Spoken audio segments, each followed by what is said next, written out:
What is Gnosticism? Karen King. If you're curious about Gnosticism and how historian Karen King approaches this complex and intriguing topic, you're in the right place.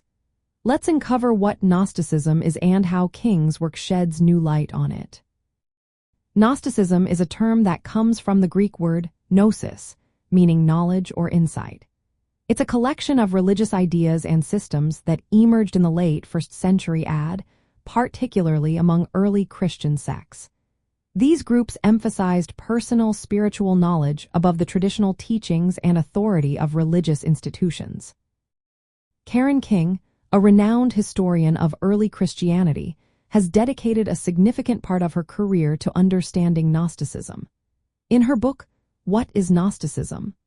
King challenges the traditional categories of orthodoxy and heresy, encouraging readers to look at Gnostic texts as part of the broader Christian narrative rather than as heretical deviations.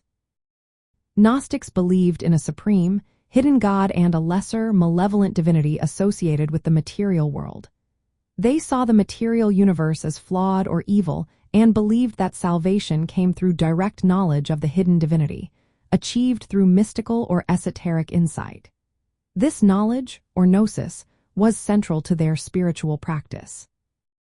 King's work highlights the diversity within Gnostic texts. She argues that it's impossible to confine Gnosticism within a single typological schema because the material is so varied. For instance, the Nag Hammadi Library, discovered in Egypt in 1945, contains 52 sacred texts that offer diverse interpretations of the Christian tradition. Some of these texts suggest that the resurrection of Jesus was perceived through mystical visions rather than physical encounters, or that God can be imaged as both Father and Mother. King also emphasizes the importance of understanding the historical and cultural context in which these texts were written. She suggests that scholars should analyze the discourses, processes, and practices by which people made sense of their lives in ancient times, rather than searching for origins or pure types. This approach helps to reveal the cultural work these texts did and for whom they were written. Gnosticism spread across the Mediterranean and Middle East during the 2nd and 3rd centuries, but declined due to opposition from the Proto-Orthodox Church and other factors. Despite this, Gnostic ideas continued to influence various esoteric and mystical movements in later centuries.